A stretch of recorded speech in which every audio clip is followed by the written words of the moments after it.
started here, I'm going to do a very quick introduction, and we'll go from there. So hopefully everything will move along technologically sound and safe, and we'll be good. And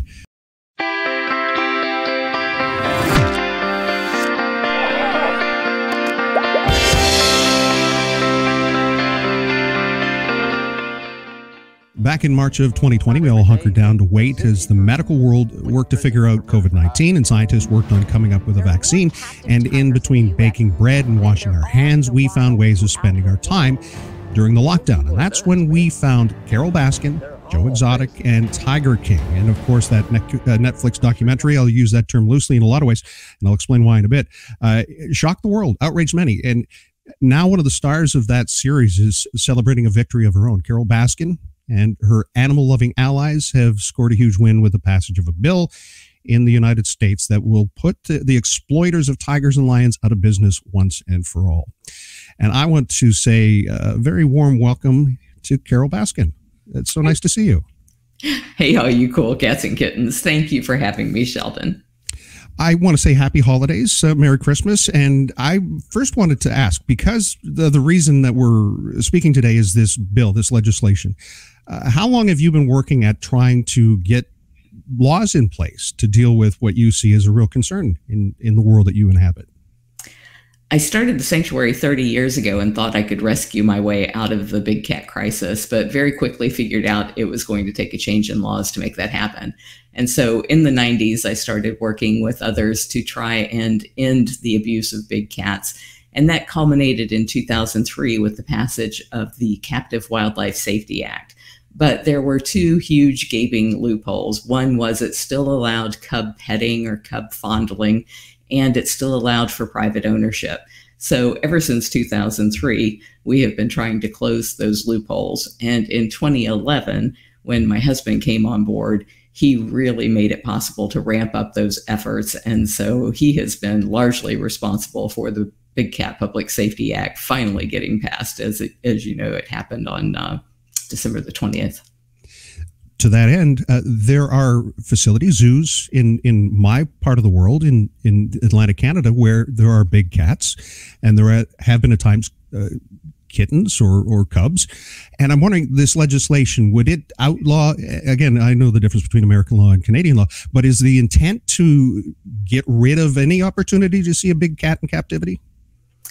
I personally don't think that any big cat belongs in a cage. And I think we have been really doing a disservice to the planet by teaching our children that it's okay to see these animals held hostage against their will and calling that conservation or education. But that's not what this bill does. What this bill does is it stops the egregious speed breeding of these cats to use their cubs for about a 12-week period. And then they're discarded into private hands because they become a huge liability once they can take a finger off. So those are the only two things that our bill addresses. And unfortunately, it only addresses it here in the United States. There was a conference in Montreal, Canada recently about endangered species and biohazards, or concerns about animals in decline and extinction. And, you know, in a recent UN report, a significant number of animals have disappeared from this planet since you and I have been born. So what does that say to you about, you know, where we're headed, and when it comes to protecting habitat and protecting wildlife? I have been so concerned every 2 years that our bill has died in Congress since the 90s, because I felt like we were going to lose these magnificent exotic cats in the wild if we didn't clean up our act here in the United States. And I think we have finally cleaned up that act, not a minute too late, to save these cats in the wild where they belong. There's only estimated to be about 4,500 tigers left in the wild in their native habitats. And that's the only conservation. Breeding cats for life in cages, that's not conservation. That's not saving them from extinction. To save us all from extinction, we have to save the planet. And I don't think people can rally behind saving a tree or a habitat. They have to want to save that animal that lives there. And the tiger in an Animal Planet poll a few years ago turned out to be the world's favorite animal. So if we can't save the tiger in the wild where it belongs, we can't save this planet. Your big cat rescue, is it still closed to the public? We are still closed to the public because COVID is still wreaking havoc all over the place, and big cats can die from COVID. But our ultimate goal has always been to put ourselves out of business. These cats don't belong in cages here any more than they belong in cages anywhere else. And we are so thrilled that we're finally turning off the supply of cats who are being abused and discarded so that we don't have to rescue them from those horrible situations. I've been a journalist. I've worked in media for 25 years. And when I said Tiger King was not really a documentary, I mean it. It's reality television in a lot of ways. And I know you have publicly said that you thought it was going to be a way of perhaps bringing this issue to light and maybe leading us to a path where like big fish or orcas in captivity, we might address that. Here, not far from where I live, there was a Nova Scotia senator who introduced a bill in the Canadian Parliament that outlaws captivity of these large mammals in water facilities and water parks. But that's a big undertaking in the beginning.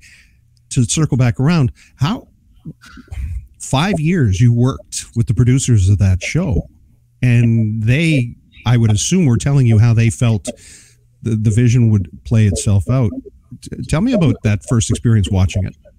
They told us that they were trying to make the Blackfish for big cats, that this would be the documentary that would expose the horrible underbelly of this world, how these animals were really treated, and that once people saw that, they would never go out and pay to pet a cub or participate in any of those horrible situations. So we were happy to work with them for 5 years, did everything we could to drop everything we were doing. Anytime they said they wanted to film, we introduced them to everybody in the industry. And originally, they had planned to sell this to CNN, which was the same outlet that had bought Racing Extinction, which was a great documentary about how we are racing towards extinction because of what's happening with wild animals. But right at the last moment, CNN apparently declined to purchase, and they decided that Netflix was their buyer. And I think they just went in for a total remake of what they had filmed and made it something, turned it into a absolute Jerry Springer style show rather than something serious that could have done so much good. There's a lot of information out there. An article in Variety Fair from the producers saying, in a lot of ways there were big personalities involved, and I don't think there's any secret based on the work that you've been doing and the relationship, or perhaps the connection you had with Joe Exotic, as he's known. How did this impact your life in the first few days while we're in lockdown and this is airing and it's become the #1 show that everyone on the planet is talking about? How did that impact your life?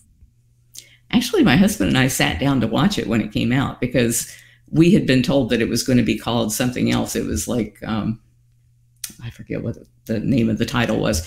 But when we saw these ads for something called Tiger King, we contacted the directors and we were like, who's doing that show? Because everybody in the industry knows who's working on what.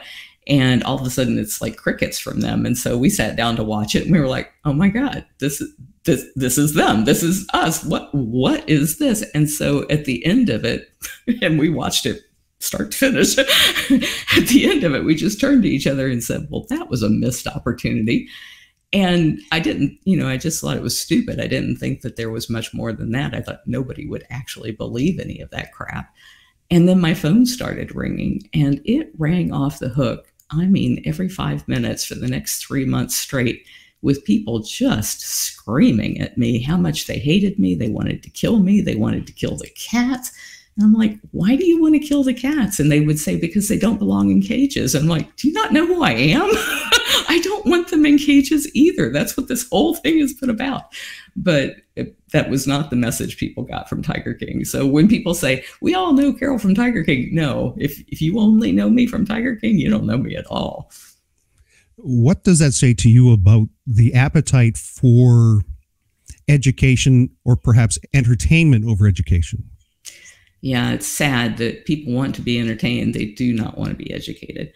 But the one good thing I think about Tiger King was there was one scene in there where Mother Tiger was giving birth to the baby cub, and they had those long metal hooks, and they were dragging the baby across the rocks to the side of the cage and pulling her through the wire.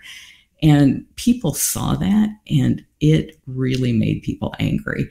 And so I think it spawned a conversation that people weren't having before, because they didn't believe that this kind of thing even happened. And now they could see that it really is happening. So it did have that good benefit. Of course, the inference or allegation of your involvement with your second husband's disappearance. And here it is many years later. Anyone with an internet connection and some software can go on and create a YouTube show or a program that can repeat allegations, that could perhaps make up their own. It's no secret that in preparing for this, that I ran across a lot of that. And again, as a person watching people who don't know you make severely dangerous and perhaps disturbing allegations, all of that to say people feel that you had a connection or somehow were involved. How do you then square that with all of the other work that you've done, and that for whatever reason that has become a takeaway from that whole program? Yeah, it was, that was distressing, that more to my family than to me, because if you can imagine somebody making absurd claims about you, they're not true. So it's not really going to hurt you that people say that. But for the people who love you, they feel like they have to defend your honor. And so I think it was much harder for my family when people were making those kinds of allegations. And it's too bad that Tiger King 2 wasn't anywhere near as popular as the first season, because in Tiger King 2, they produced a document by Homeland Security saying that Don Lewis was alive and well in Costa Rica at least 5 years after he left Tampa. So it put to rest all of the lies that the animal abusers have been saying against me all these years, except for the fact that hardly anybody ever saw it. But to say that's definitive proof, and I'm not trying to inflame this conversation in any way, but, the document itself, 5 years after, there's still no way to know, still no remains. And I think you've also pointed out that's also makes it difficult for you to prove your case. Well, that's the case. It's easy to prove if something did happen. It's impossible to prove if something didn't happen. But for all the people that think animal abusers who are exploiting big cats or the other liars that were in Tiger King have access to better information than Homeland Security, I think that's ridiculous. Carole Baskin, I'm wondering about being a public figure and a public persona, because you are obviously trying to bring a message to what it is that you're doing. And Dancing with the Stars, appearing on different news programs and morning programs. And how do you find perhaps the strength? Is that the fair way to put it? What is it that motivates you to keep going in spite of or despite the things that people say to the negative? One thing and one thing alone, and that was to get the Big Cat Public Safety Act passed. So when Dancing with the Stars asked me to be on their show, part of the negotiation with them was that we would talk about the real issues, the big cats who were completely ignored in Tiger King. And some of the other programming that has come out since then have all been things where if I've been involved in it, it's been because I wanted to promote the passage of this bill. So now that the bill has finally passed, I had a person just contact me yesterday saying, I want to do your life story. And I said, my life story is done. I want to go into absolute obscurity now. And here we are talking, you're speaking to me today, and you have other interviews that are lined up heading into the holidays and throughout the holidays. Is that, again, the main message? Is that, or you, because you are opening yourself up to people who could take advantage of this situation and put perhaps, a negative spin on the things that you've said and the way that you've been represented in the media? Yeah, that's always the chance anytime I'm talking with any member of the media, that they're going to go for the clickbait and the headlines. And unfortunately, a lot of people don't read past that, so they don't know any different. But I think it's very important for people to know that this bill has passed so that they know that they cannot legally participate in petting cubs or owning these cats privately as pets. And once that has taken off and law enforcement is enforcing it, and I don't see people out there breaking the law and petting these cubs, then I am done. I'm just so done. What is your long-term vision and goal outside of, obviously the big cat rescue and the work that you're doing there? Obviously, we want to provide for the cats that we have rescued already. There's about 43 cats that still live at the sanctuary. We just released 2. The only cats that you can release to the wild are the ones that are born in the wild, and we do bobcat rehab and release. So we have 43 cats.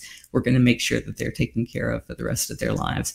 And we are working with the other sanctuaries to make sure that any cats that need to be rescued during this change in the laws happens.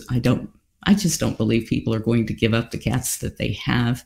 But it could be that, once they're too big to use for showing off, that they'll end up in sanctuaries. But I don't think it's going to be the huge flood that we thought it was going to be, because there's been about a 3-year period of Joe Exotic and Jeff Lowe and Tim Stark, all of those guys not being able to breed dozens and dozens of cubs every year that have not been ending up in private hands. So I think the sanctuary community will be able to handle the fallout from this. And my ultimate goal is to save the cats in the wild. We currently donate about $100,000 a year to conservation projects in the wild for mostly small cat species. The big cats get all the funding when it comes to conservation, but the little cat species need a lot of help. So that's where we have been donating our money. And that's where I'd really like to focus my attention, is on being able to save those cats where they live in the wild. I guess to bring it back home for folks who may want to take their children to the Moncton Zoo or to the other facilities around our part of the world to see the big cats, what does Carole Baskin want parents to know about that experience? What's your guidance? Before COVID-19, we were working on something that I think is the way of the future.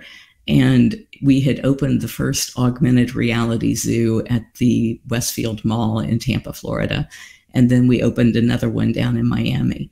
And the idea of this is that zoos become location-based experiences where you go into the building, you put on your headset, and you're seeing snow leopards from live feed cameras in 360 degrees, and you're watching them do what they do in the wild.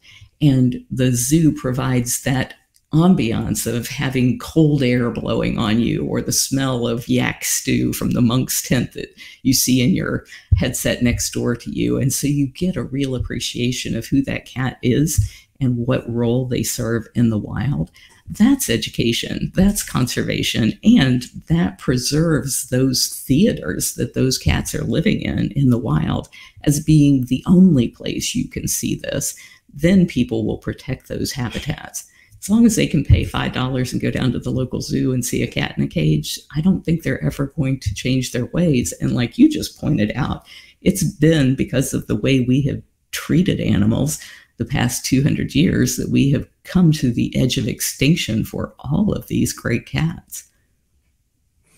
Well, Carole Baskin, I thank you for giving of your time to me today. I really do appreciate that. And thank you for spending some time sharing your truths.